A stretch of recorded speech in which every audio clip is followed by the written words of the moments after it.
पूज्य श्री राधा बाबा कहते हैं, मेरी बात मान लो भैया, तुम केवल हमारे प्रभु श्री हरि पर श्रद्धा कर लो, बिना कुछ देखे भगवान तुमको प्यार कर रहे हैं, ये तुम्हें अनुभव होने लगेगा। आप केवल प्रभु को अपना मानिए कि प्रभु मेरे वही हैं, पर आप नहीं मानते। मान लो तो आनंद से युक्त हो जाओगे। मैं बार बार आप लोगों से प्रार्थना करता हूं कि मेरी बात समझने के लिए आप अधिक से अधिक नाम जप करें। बड़े बड़े संत महात्माओं से मिला हूं, उनका यही अनुभव है कि जो जितना अधिक भजन करेगा उतनी जल्दी ही वो दुखों से हट करके आनंद में डूबेगा। पुनः ध्यान दीजिए, बड़े बड़े संत महापुरुषों का अनुभव है कि जो जितना अधिक नाम जप करेगा, भजन करेगा, उतना ही वो दुख अशांति से दूर होकर आनंद में डूबेगा। प्रभु में श्रद्धा इतनी बढ़ाओ कि वो प्रेम रूप धारण कर ले और मेरे हृदय में लगन लग जाए कि अब मुझे भगवान के दर्शन करने हैं, क्योंकि उनके दर्शन का ऐसा फल है फिर कभी स्वप्न में भी दुख नहीं मिल सकता, आ ही नहीं सकता, दुख आ ही नहीं सकता। बहुत बहुत बढ़िया अवसर है। सत्संग के प्रभाव से, भगवत कथा श्रवण के प्रभाव से, नाम जप के प्रभाव से ये चाह प्रकट होती है। ये चाह प्रकट होना बड़ी दुर्लभ बात है कि बस इस जन्म का लक्ष्य है निरंतर भजन करते हुए भगवत प्राप्ति करना। आज तक जितने भी बड़े बड़े महापुरुष हुए हैं, सबके जीवन में मूल प्रभु के नाम का जप रहा है, नाम का स्मरण रहा है। इसलिए मैं फिर हाथ जोड़कर प्रार्थना करता हूं, चाहे तुम कोई भी हो, कहीं भी हो, कैसे भी हो, ध्यान दीजिए, चाहे तुम कोई भी हो, बालक हो, बूढ़े हो, जवान हो, किसी भी वर्णाश्रम के हो, कैसे भी हो, गंदे हो, व्यभिचार करते हो, हिंसा करते हो, गलत नशा करते हो, देखो बिल्कुल कृपा ही कृपा है। बस तुम एक बात मेरी मान लो, फिर तुम सुखी हो जाओगे। क्या? तुम मन से भजन नहीं कर पाओगे, तुम वाणी से भजन करना शुरू करो। राधा वल्लभ श्री राधा वल्लभ श्री राधा वल्लभ राधा राधा राधा राधा राधा राधा राधा राधा राधा राधा राधा। आप सोचो कि मैं मानसिक जप करूं, उसके लिए एकाग्रता और पवित्र हृदय चाहिए। वो इसी से हो जाएगा, इसी से प्रारंभ हो जाएगा मानसिक जप। आवश्यकता है अधिक, जब जरूरत हो तो बोलो, नहीं तो कम बोलो। व्यर्थ में मत बात करो, नाम उच्चारण करो, तुम्हारे ओंठ हिलते रहने चाहिए। वो एक अवस्था होती है जिसमें परावाणी में नाम समा जाता है। ये वैखरी है, जो हम बोल रहे हैं वैखरी है। फिर एक जो ओठ चल रहे हैं केवल मध्यमा है, और जो गले से भजन होता है पश्यंती, हृदय देश से परा मूलाधार केंद्र में जाकर के, जहां से वाणी का प्रकाश होता है, वहीं जाके नाम बैठ गया। आप तो जपना थोड़ी है, अजपा जाप, निरंतर भजन होता है। परा पश्यंती मध्यमा वैखरी। तो पहले उपासक को, कोई भी हो, कैसा भी हो, कहीं का भी हो, आप व्यसन नहीं छोड़ पा रहे, नशा नहीं छोड़ पा रहे, गंदी बातें नहीं छोड़ पा रहे, चिंता मत कीजिए।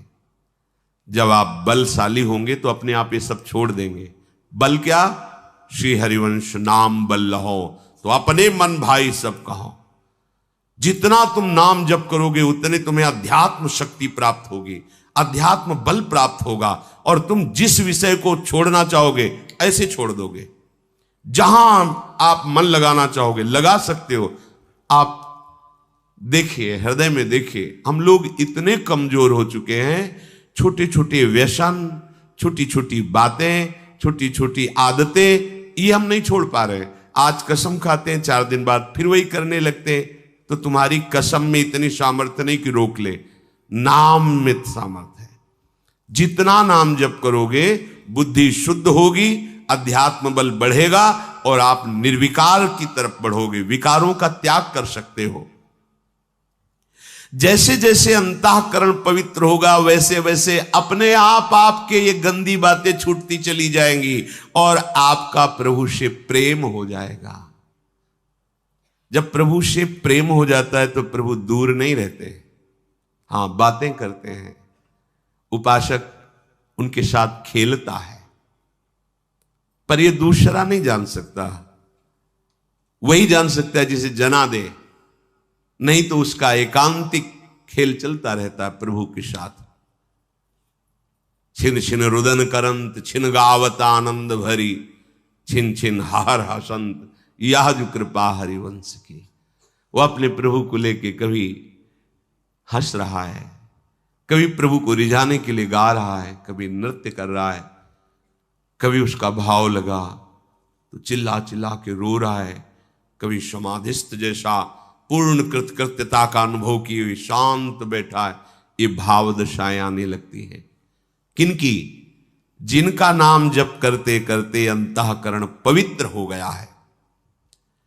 जब तुम्हें नाम प्यारा लगने लगे, कैसा नाम प्यारा? कोई बोला राधा, ऐसा लगा जैसे अमृत पिला दिया गया हो, श्रवणेन्द्रिय से अमृत। राधा नाम सुधा रसम। आप जपिए तो फिर देखिएगा आपको कैसा नशा चढ़ता है इस नाम से, कैसा आपको परम सुख, कैसी बेपरवाही, कैसी मस्ती आती है इस नाम से। आपको फिर नाम जपने की चेष्टा नहीं करनी पड़ेगी, स्वतः नाम पकड़ लेगा। जब तक ऐसा हृदय में भाव ना आवे तब तक तुम्हें हठ करना पड़ेगा, जबरदस्ती जिद्दी स्वभाव रखना पड़ेगा। राधा वल्लभ राधा वल्लभ राधा वल्लभ।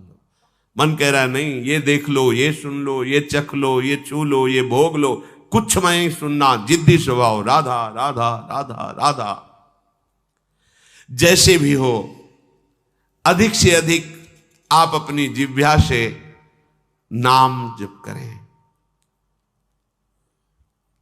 प्रभु की कृपा आपको कैसे संभालेगी ये खुद आप वर्णन करेंगे आगे चल करके। ओहो, मुझ अधम को कैसे कृपा कितनी ऊंचाई पे ले आई नाम जप के द्वारा। आप लोग चाह करें बहुत कम समय में भगवान मिल जाएंगे। कल कोई उपासक बाहर से आए हुए थे, उन्होंने प्रश्न किया कि कितना नाम जपने पर भगवान मिल जाएंगे, संख्या। तो जहां भी संख्या वर्णन भी की गई वहां आपको उत्साह बढ़ाने के लिए की गई। बकाया कितने में मिलेंगे, उस असीम परमात्मा को सीमा में नहीं तोला जा सकता। कोई तपस्वी अपने तप के प्रभाव से भगवान को खरीद नहीं सकता, कोई भजनानंदी अपने भजन के प्रभाव से भगवान को खरीद नहीं सकता। जब वो भजन करते करते दैन्य भाव से आर्त होकर पुकारता है तो भगवान प्राप्त। ये निश्चय नहीं कि इतना कर लो तो, हां इतना कर लो तो भगवान मिल जाएंगे। क्या किसी और की स्मृति न रह जाए, एकमात्र भगवान की, तो फिर मिलने वाली बात ही नहीं रहेगी, वो समा जाएंगे आप में। इतने पे भगवान मिलेंगे ऐसा नहीं कहा जा सकता।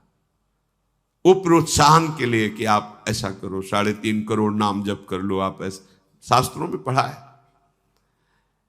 3.5 करोड़ तो बहुत है। हमारे यहां ध्रुवदास जी कह रहे थे, एक बार जिन नाम ली शर्त है, हित सो होए अति दीन, ताको संग न छाणी ध्रुव अपनो कर लीन। जिन्होंने आर्त भाव से प्रेम में भरकर अब जिया नहीं जा रहा और राधा बोले तो श्री जी का साक्षात्कार हो जाए एक बार। पर उसी एक बार के लिए तो हम बार बार अभ्यास कर रहे हैं। एक बार नारद जी महाराज भ्रमण करते हुए जा रहे थे तो कुछ समीप पे ही एक बट वृक्ष के नीचे महात्मा भजन कर रहे थे, एक पीपल के नीचे भजन कर रहे थे। तो नारद जी को प्रणाम करके बट वृक्ष वाले महात्मा ने कहा, आप तो भगवान से मिलते रहते हैं, श्री हरि से पूछना कि मुझे क्या साक्षात्कार होगा आपका, और होगा तो कब होगा। ठीक ऐसा ही प्रश्न पीपल के वृक्ष वाले महात्मा ने किया।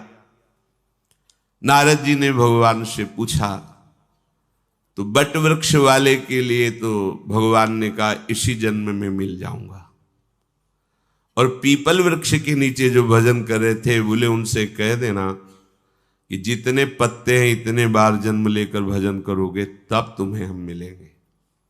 नारद जी आए, दूर दूर थे, पहले बट वृक्ष वाला मिला, उनसे बता दिया। पीपल वृक्ष वाले महात्मा ने साष्टांग दंडवत किया, महाराज भगवान से मिले जी। क्या कहा भगवान ने? भगवान ने कहा आपकी भजन की जैसी धीमी चाल है, इसमें तो जितने पीपल वृक्ष के पत्ते हैं इतने जन्म लगेंगे। नाच पड़ा। किस बात पे? जन्म लेने वाली बात उनको समझ में ही नहीं। उनको यह कि भगवान मुझे देख रहे हैं ना कि मैं उनका भजन कर रहा हूं, भगवान मुझे जानते हैं ना। चीख पड़ा, चिल्ला चिल्ला के रोने लगा, कितने कृपालु हरि हो, आप कितना दुलार करते हो, मैं आपकी दृष्टि में हूं, आप मुझे जानते हैं कि मैं आपका भजन कर रहा हूं। और उसी समय भगवान प्रकट हो गए और गले से लगा लिया। रुदुष्ट शरम राजन कृष्ण दर्शन लालसा। उसी इतना आनंद में भगवान मुझे जानते हैं कि मैं उनका भजन कर रहा हूं, आनंद से प्रफुल्लित भगवान उसी समय प्रकट हो गए और गले लगा लिया। नारद जी ने कहा कि हमको तो झूठा कर दिया आपने, अभी आपने कहा था कि ये जैसी चाल से चल रहा है तो इसको जितने पीपल के वृक्ष के पत्ते होते। बोले हाँ, अगर वो वैसे ही रहता तो उसके अंदर इतना आर्त भाव, इतनी आनंद की उमगन हुई कि जो चाहिए वो अभी हो गया, तो मेरा साक्षात। अब बोलो, भगवान ने तो कहा था ऐसा। भजन आपके हाथ की बात है। यदि आप एक एक नाम आंसुओं में डुबो करके जपोगे ना, तो पता नहीं किस सेकंड में भगवान आपसे मिल जाए, किस सेकंड में। बिन रोए किन पाइया प्रेम प्यारा मीत, राधा राधा राधा, लाडली अब जिया नहीं जा रहा आपके बिना। तो फिर लाडली जो करुणा समुद्र है वो कृपा करके आपके मानस पटल पर पधारेंगी, हृदय रूपी निकुंज में खेलने लगेंगी, नेत्रों में समा जाएंगी। इसीलिए तो हमें निरंतर भजन करने का अभ्यास करना है।